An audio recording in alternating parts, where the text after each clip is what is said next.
Hi, Virgo family. Welcome to June 2019. What a powerful month this will be. This is always a special reading for me. I mention it, I think, probably every time, but I am a Virgo moon, and man, I am learning to lean so deeply into this beautiful energy. Like, what a gift it is to have Virgo energy. Am I right? It is such a gift to get to walk with this level of depth, with this level of being able to connect in the way that Virgo energy connects. Now, June is an interesting month in the year because we hit into a solstice, right? So we hit into a calibrating point. And I think especially this year with the shift into Uranus and Taurus and Chiron and Aries, and us getting kind of used to the fact that what was true in like 2012, 13, 14 and on, it's kind of reshuffled, right? So we're looking at different parts of our lives. We're looking at different aspects of ourselves. We're discovering who we're going to be now in this energetic cycle. And what we thought was going to be happening in January back then, it's like June, we've been through some things, we've seen some things, we've experienced some things, and this is a great point in the year to kind of ritualistically check in with ourselves at a soul level and to recalibrate. And that's exactly what we're going to do here today. So the note that I have for you with that recalibration is we don't want to lean so heavily on the Virgo way of kind of getting the answers. We talk about this a lot, but if you're born with a strong energy in your chart or in your life, one of the goals in your lifetime is to learn how to balance all of that out. So yes, you have a natural way, that you have natural skill sets that you're given that you get to work with, and that's amazing, but it doesn't mean that's the only way you can move through the world. And for Virgos, one of the challenges is always to lean into the dreamier aspect, the dreamier, foggier, uncertain aspect of life, right? Your opposite sign is Pisces, and Neptune is in Pisces right now, and there's a strong thing going on. So for you to balance out, right, during this solstice time is to lean into the mystery, lean into the fog and enjoy it. Not just put up with it knowing that maybe it'll get you the answers you need down the line, but to actually enjoy it. And in doing that, it helps you open up that big heart of yours and crack it open a little bit so that you can let in all the money and abundance you want, because that's actually lined up for you. There's actually a lot of positive energy for you when it comes to what's down the line. But it does, honestly, it does require a little bit of enjoyment in the fog. So that's part of what's coming up for you on the holistic kind of June front. Now, there's a lot of mercurial energy moving around at the beginning of the month because we are in Gemini season, the other sign that is ruled by Mercury. And so that quick conversational quality that comes with the sun being in a sign like Gemini means we're all going to be kind of hungry to like talk and think and like let ideas swirl around, right? But we're also starting to see movement and action moving into Cancer, into much more of a intuitive sign, into an intuitive space. So we have Mercury moving into Cancer right after that new moon. Venus will be in Gemini on June 9th. We have a full moon in Sagittarius on the 17th of the month. Now, that's a fellow mutable sign.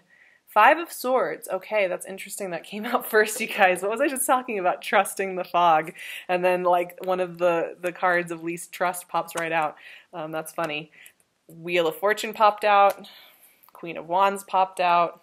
Ace of Pentacles popped out. Okay. I like that. I actually like that a lot. But that full moon in Sagittarius, right? Fellow mutable sign, and it lights up the intimate, unseen side of yourself, right? It's the 4th house of your internal world, your self-mothering world, your moonlit world, your psychic world. The world just popped out of my deck. No kidding. You got Wheel of Fortune in the world in this reading, and I'm just going to mention right now that those are closeout energies. And part of you leaning into the fog is being curious about who you're becoming next. Because you're not meant to say the same adorable Virgo that you've been, right? Like, you have multifaceted ways of being. You have a new person to discover, a new being within you. Ooh, look what came out. 2 of Cups, the Empress, 5 of Pentacles. Why are you guys resisting yourselves, huh? It's like you're resisting the abundance. You may be nervous about stepping into this new energetic cycle because you're going to step into it without knowing for certain that what is going on for you is going to bring about good rewards. And it means like leaving behind things before having the next thing lined up, right? And that I'm not telling you to like quit your job and then go, just like hope that another job. I'm not necessarily saying that, but it's kind of like when you decide to like let go of a crush on somebody that you've had for a while and you've kind of always held on to the hope that maybe it would play out. And I kid you not, I was shuffling and the Hermit card flew out of my deck. So there you are. Hi. But you have that crush on somebody for a little while and you just can't quite let it go. And so you're kind of holding on to it because it's like, what happens if you let go of that little crush and that little dream? Like, what happens?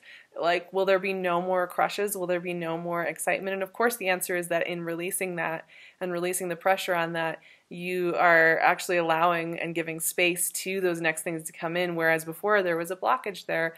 So that's kind of what's going on here for you. That's what I mean by leaning into the mystery and leaning into the mystery of who you can be next.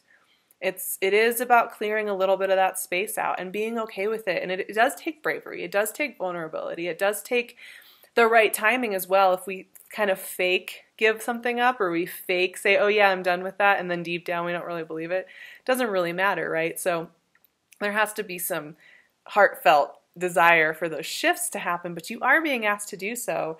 And here's what's so fascinating to me about this reading, y'all. Here's the shadow side of having a very quick mind and very capable of connecting the dots, is that even when things are good, and especially when things are good, especially when things are a little mystical and a little mysterious as to why they're so good or how they're going to play out, that's when it's most tempting to draw the dots. But it's also when you're most likely going to kind of make things harder on yourself than they need to be. And you're just making it harder on yourself, not necessarily anybody else.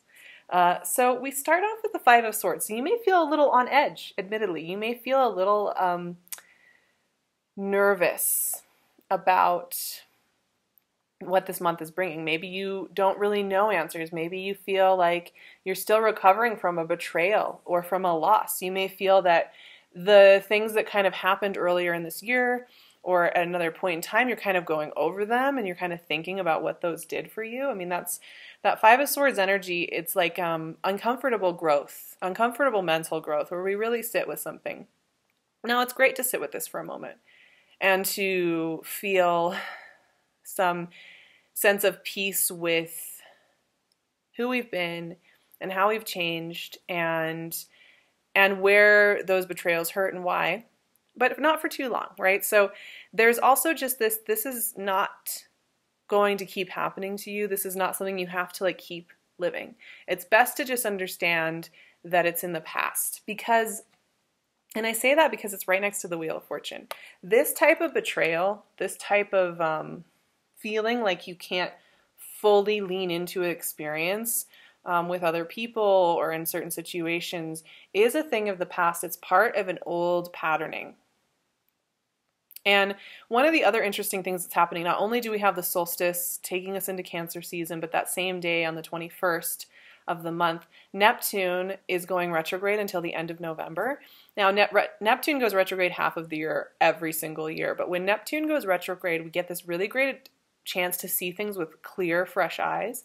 And even though I've been telling you guys to lean into the fog the whole first part of this conversation, it does help you see how we fog ourselves up and how we feel like this may be the reality. And then we realize that it was just this small side chapter in our lives and we can let it go. But the Wheel of Fortune is definitely saying that energy is closing out, and it's actually a really beautiful thing. But you do kind of have to trust that. That does mean that any situation that brings up this type of emotion, I mean, just look at this picture. You know exactly what this emotion is when you see this. You know that icky feeling that you have where it's like you kind of feel like something's off. Maybe you can't put your finger on it. Maybe you can, but it doesn't feel right. It's time to let those situations and scenarios loose, free, behind you, not to worry about ever again, not to use your Virgo mind ever on again. And there's where the trust in the fog happens, because what's next after that? Well, for you all, apparently really good things. I have to be honest. We have 5 cards in a row that are about abundance, ease, grace, love, connection, joy. And really, you're an earth sign. So one of the things you're deeply connected to is the earth. And part of this June and part of your homework assignment is very easy. Just enjoy the connectedness to the earth. Enjoy those little moments. Eating fresh berries, if you're in the northern hemisphere, it's summer. If you're in the southern hemisphere, maybe like making like an infusion, like a really fortifying winter infusion.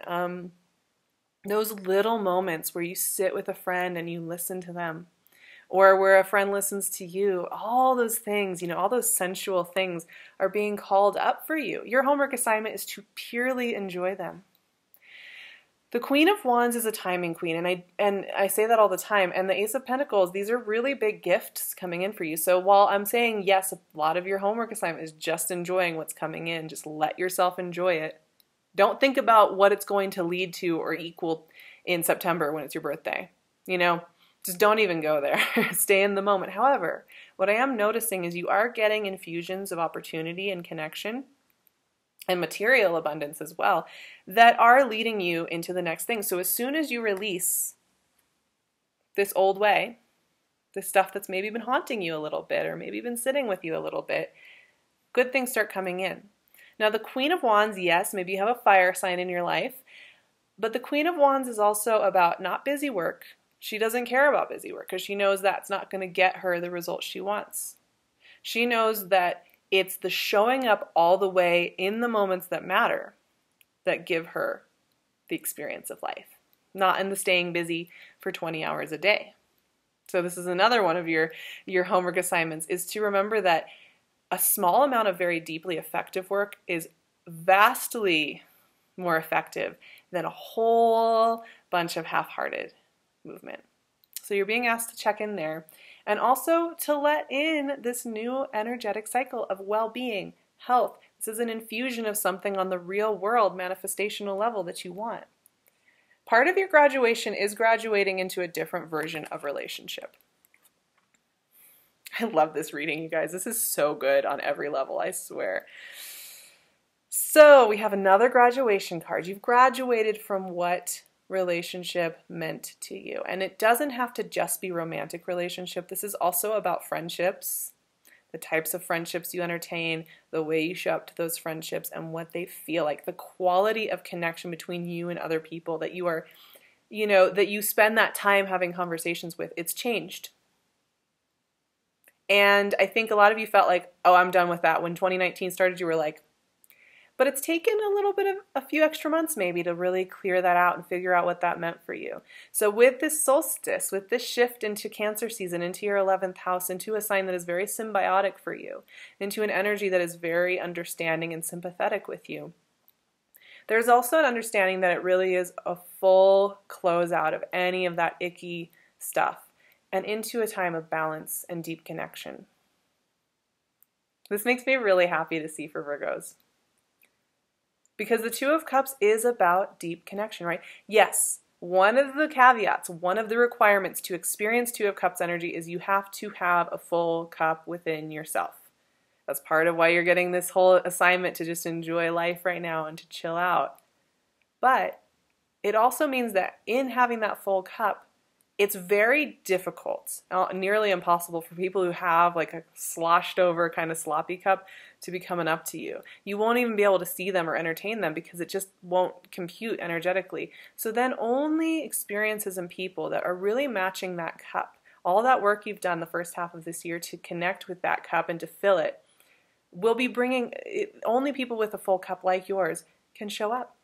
But you are being asked to cut and release this old stuff. It's gone. It's done. You're not supposed to be that person anymore. There's a new person emerging from you, and it really is bringing in all the best stuff. Now, I'm not saying all of you are going to break up. Once again, I'm not saying you're all going to break up. You're going to meet somebody new. Some of you may experience that. There's not really breakup cards in this reading, to be honest. This is much more long range. This is stuff that's been building for a while. And a lot of you, this is just something you've been doing inside of yourself. So if you are in a meaningful, happy relationship, it just may be that you're both graduating, because anybody who's been in a long-term relationship, like we're talking several years and beyond, knows that when you're with a partner that you're close to, you continue to morph and you continue to meet each other anew. And so often, there will be like these little mini death phases in a good relationship where you kind of lose maybe who you were as a couple years ago, and you gain a new version of that. So this can look like a lot of different things for all of you, obviously. This is a big reading, right? But it's that kind of understanding that you accept that how you've done things in the past it's time to let it go. And part of what your assignment is this Empress energy. And I was just saying, enjoying the physical senses, enjoying the simplicity, the gentle, quiet moments of life. This is a card of abundance and grace and peace and well-being. And it's in knowing, once again, not about the busy work, not about the quick results, but about the lasting ones, the deep ones, the fundamental, foundational ones that is coming up for you. And the Empress is one of the most abundant cards for health, for good finances, for if you're looking to have children, fertility, well-being, nurturing, all the beautiful things in life, that what it means to be in a physical body when it's a good thing, the Empress represents. Now, what's really interesting is there's some resistance, you guys. It may feel a little unfamiliar to be in this new energetic cycle. It may feel a little bit like you don't know your innate set points with this new energetic cycle yet. So you may feel, because you can't go back to an old pattern or an old way of dealing with something, it may feel a little bit like you are shut out, like you're a little bit in poverty. But it's just a perceptual thing. The other thing I'm noticing is, we started this reading with a Five of Swords. We're ending it with a Five of Pentacles. We have the Hermit still, but they're bookends. And I think of the Five of Swords as, you wanting to step away from something that cut you, that hurt, a situation that didn't feel quite right. And the Five of Pentacles, I think sometimes it's kind of that looking back over your shoulder remorse, like, well, what if, wanting to ask again, well, what if I didn't have to cut that cord? You may find that you still have little leftover haunts. Now, that's okay. Nobody said that it has to be a perfect process or a clean-cut process. You may be noticing that when you look back over your shoulder, though, at those times and you almost longing for them because you're changing so quickly, that it does make you feel a bit of this poverty. It does make you feel a little bit cut off and outside of things. And it's all a perceptual. It's how we kind of write ourselves into the story. With the Five of Pentacles, it's often the way we write ourselves in the story is like subservient to other beings, like somebody's superior to us and we never got their approval. We never got their affirmation. We never got their recognition of how much we love and how much I'm an amazing person. But we're down here, like on a little footstool while they're on like this nice throne. It's all in the way we're perceiving that. And really, it shouldn't be a question of you being on a little footstool sitting cowering, right? And so one of the questions and one of the things you're going to be connecting in with this month is writing yourself into a position of power within your own narrative. And that's where the Hermit comes in. The Hermit is the Virgo card. It's also the card of deep and ancient wisdom. Like Gandalf is here, my friends. And if anybody wants to argue with me about how the fact that Gandalf is the coolest dude ever, like, yeah. So, that kind of wisdom, that deep grandfather energy, we all need that. This is divine spiritual masculine energy in its understanding of that quiet knowing of self-worth, that quiet knowing of connection to source and well-being brings you everything you want. He does not need somebody's approval or to fix every scenario that we felt maybe could have been handled better, or to go back in time and change what we did last year in February, whatever. It's like, none of that's important. You are free. You are free to live in this abundance.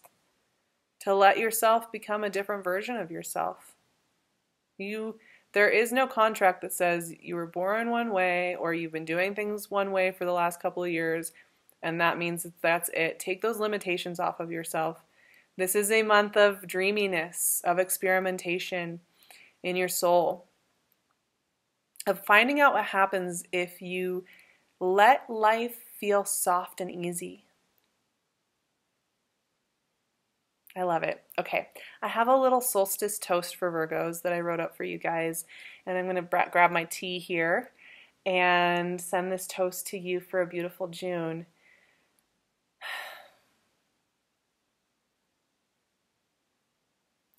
May the road be soft, dreamy, playful, and satisfying. May soul nourishment and support arrive in surprising and beautiful ways. May your trust in your heart grow with each passing day. May you fall in love with your path as you become. Cheers, my loves. I have so much faith in you guys that this is going to be a beautiful month and that you're ready and that you feel ready and that it's all lining up and that you're feeling it. I have a feeling you're feeling the Empress vibes, and I'm really happy about that. If you haven't checked out my magical mid-year intuitive guide, I know a lot of you have popped over there. Thank you so much. I highly recommend it. I go over all these outer planet retrogrades and these longer range transits that we're getting used to and how to utilize them for the Virgo fam. It's really helpful. Vimeo link below. You can click on that. You get to download it and keep it forever. So why not? So go check that out. You can find me on Instagram at SARAHTAROT. I would love to see you guys over there. It really means a lot to me. Please like and subscribe. It really helps me out. And I know everybody's saying this, but you know, it does. So I'd love to see you guys here and joining our little community of love and laughter and healing. You can also find me on my website at SARAHTAROT.com, or you can email me if you're interested in working with me or finding out what's coming up for me, or if you want to get in contact with me to speak at your event or connect with you at an event. All of that info is in the description box. I'm wearing PinkLune's gorgeous jewelry, as always. She's on a crown roll. I've gotten a sneak peek at what else she has in store. There will be more crowns, believe me. But this one, there's only one of these. It's amethyst and onyx. Like, it is so powerful and magical and mysterious and mystical. One of them, it's in her shop. I'm wearing it right now, but it is for sale. I will see you guys for July for more of this powerful, powerful energy. As planets start to move into Leo, we're going to get into much more mystical territory. So be prepared, Virgo fam, to go into really interesting territory. But I'm telling you, as counterintuitive as it feels to trust into this wave that you're feeling into right now, good things are coming out of it, guaranteed. So I'm really excited to see what happens. Have a beautiful June, my loves. I will talk to you soon.